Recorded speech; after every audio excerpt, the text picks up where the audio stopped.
అంతర్జాతీయంగా అనిశ్చితి పెరగడం, పసిడి ధర పరుగులు పెడుతుండటంతో పెట్టుబడిదారుల ఆసక్తి మారుతుంది. ఈక్విటీల నుంచి బంగారంలోకి పెట్టుబడులను మారుస్తున్నారు.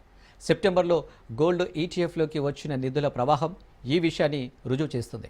ఆగస్టులో వీటిలోకి 2,190 కోట్ల పెట్టుబడులు రాగా సెప్టెంబర్లో ఈ మొత్తం నాలుగింతలై 8,363 కోట్లకు చేరింది. ప్రస్తుత ఆర్థిక సంవత్సరంలోనే ఇది అత్యధికంగా ఉంది.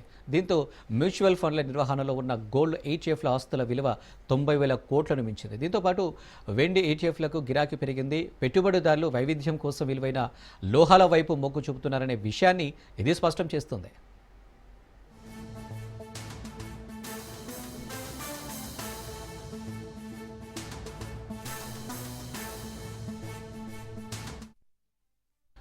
సెప్టెంబర్లో మ్యూచువల్ ఫండ్ల ఆధ్వర్యంలోని ఏయుఎం 75.61 లక్షల కోట్లకు చేరింది. ఆగస్టులో ఇది 75.19 లక్షల కోట్లకు ఉంది.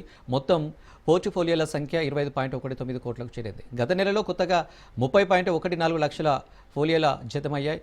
రిటైల్ ఫోలియోలు 19.81 కోట్లకు పెరిగాయి. 2025లో ఇప్పటి వరకు పసిడి విలువ 62% పెరగడంతో భారత్లో ప్రజల వద్ద ఉన్న బంగారం విలువ 3.8 లక్షల కోట్ల డాలర్లకు చేరింది. దేశ జీడీపీలో ఇది 89%కి సమానమని పేర్కొంది.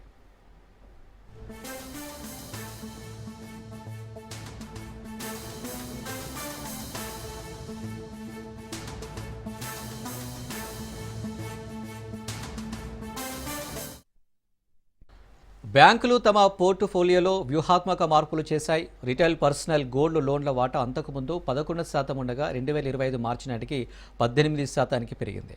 గోల్డ్ జ్యువెలరీ లోన్ల వల్ల వ్యవసాయం, ఇతర రుణాల వాటా 70% నుంచి 63%కి తగ్గింది. బంగారం ధరలు పెరగడం, అన్సెక్యూర్డ్ లోన్ ప్రొడక్ట్స్ వృద్ధి తక్కువగా ఉండడం వల్ల 2026 ఆర్థిక సంవత్సరంలో ఎన్బిఎఫ్సి గోల్డ్ లోన్ ఏయుఎం 30 నుంచి 35% వరకు విస్తరిస్తుందని భావిస్తున్నారు.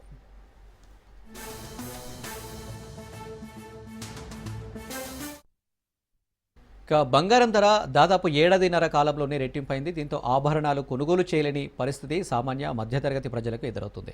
ఆభరణాల విక్రయాలు తగ్గినట్లు వ్యాపారాలు స్పష్టం చేస్తున్నాయి.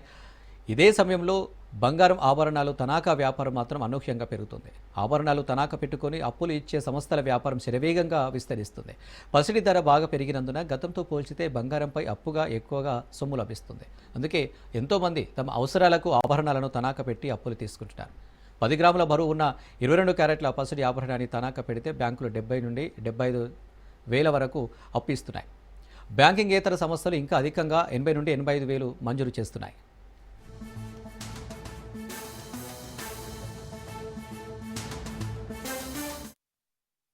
బంగారం ఆభరణాల లోన్ మార్కెట్లలో బ్యాంకులు మళ్లీ క్రియాశీలకంగా మారుతున్నాయి. కొంతకాలంగా ఈ విపణిలో ఎన్బిఎఫ్సిలు తమ వాటా గణనీయంగా పెంచుకున్నాయి.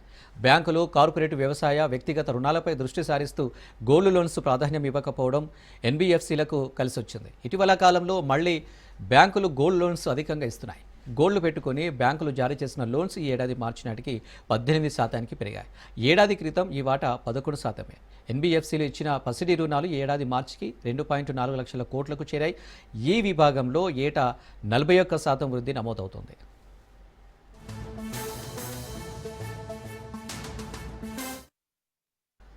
పసిడి ధరలు దూసుకెళ్తున్నట్లే వాటి లోన్పై తీసుకునే రుణాల మార్కెట్ పరిణామం విస్తరిస్తుంది. ఈ ఏడాది మార్చిలో 11.8 లక్షల కోట్లుగా ఉన్న పసిడి రుణాల మార్కెట్ 2026 ఏడాది మార్చి నాటికి 15 లక్షల కోట్లకు చేరుకుంటుందని ఆర్థిక నిపుణులు అంచనా వేస్తున్నారు.